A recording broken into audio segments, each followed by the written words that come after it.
Pharmacies are lifelines for patients, yet across the country, family-owned and big drugstore chains are struggling, shrinking their footprints or shutting down altogether. A study from Ohio State found that residents of nearly half the nation's counties live in a pharmacy desert with no drugstore within a 10-mile radius. Kristen Crowley reveals why more drugstores are closing and some potential solutions for communities without one. I've lived here most of my life. For Leota Coates and Teresa Gorman, there's no place like Howard, Kansas. You like living here. Yes, I do. This is home. This is my home. But these neighbors, both in their 70s, worry they might not be able to call it that forever. What would happen if you couldn't get the medications you needed? I wouldn't be here. No, she wouldn't. Because they fear it's only a matter of time until the town can no longer support their health needs. If Batson's didn't exist, how would you get your medications? I would have to drive at least 100 miles round trip. You see, Batson's drugstore is not just the only pharmacy in Howard, but in the entire county. It's a half-mile walk from Leota and Teresa's homes, but they worry it could soon be forced to shutter. How do you feel about that? Panicked, very panicked. I buy as cheap as I can. I don't know what else to change. Are you concerned that Howard could one day be a pharmacy desert? I will do everything I can to make it not be.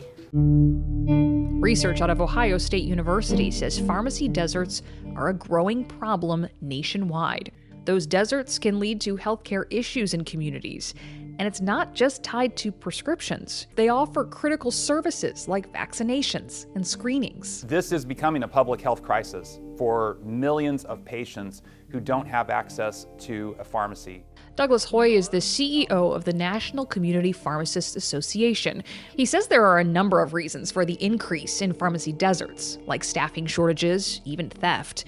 But the biggest factor, the low payment from PBM insurance companies to pharmacies. Pharmacy benefit managers were created decades ago to process prescription claims, but their role has evolved over time. They now determine how much the pharmacy gets paid, how much the patient pays. Julie says she can't help but feel like her pharmacy is getting a death sentence. It's difficult with the PBMs.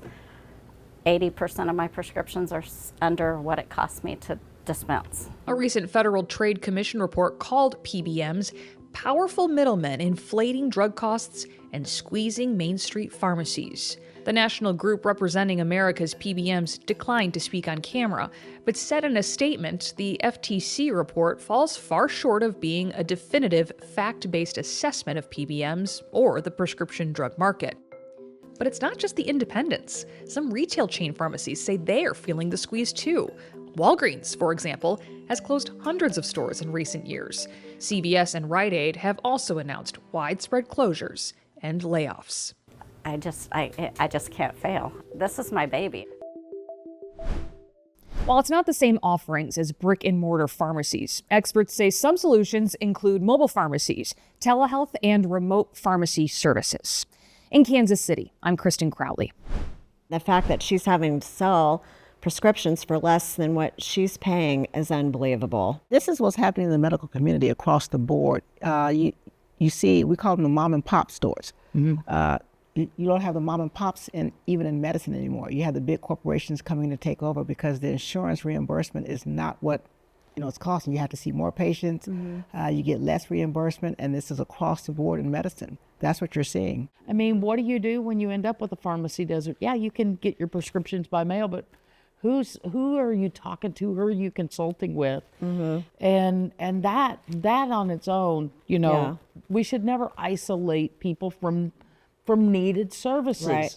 It just seems like big money and bureaucracy is getting involved with the people that are actually doing the work and getting between the people that want to do good work and the people that are there to serve. And as far as those ladies in Howard, kind of changing the subject a little bit, is that's the challenge in being in a very small community, and perhaps think about living where services are. No, Catherine, I disagree. Okay. Even where we are in a big city, I see so many mom and pop pharmacies that are shutting down. It is the same situation regardless of the size. Yeah, it's not just mom and pop, Rite Aid and CVS. I They're totally closing hear them. you. The thing is, though, is if you're in a city, there are some other options, and that still Yeah, needs to you be don't have addressed. enough. But if you're in Howard, Kansas, there's nothing. No, Yeah. what I see is rural communities, smaller communities have always struggled for health care. Find somebody to help, somebody at the home care company that could help talk to you, to help you in this desert issue.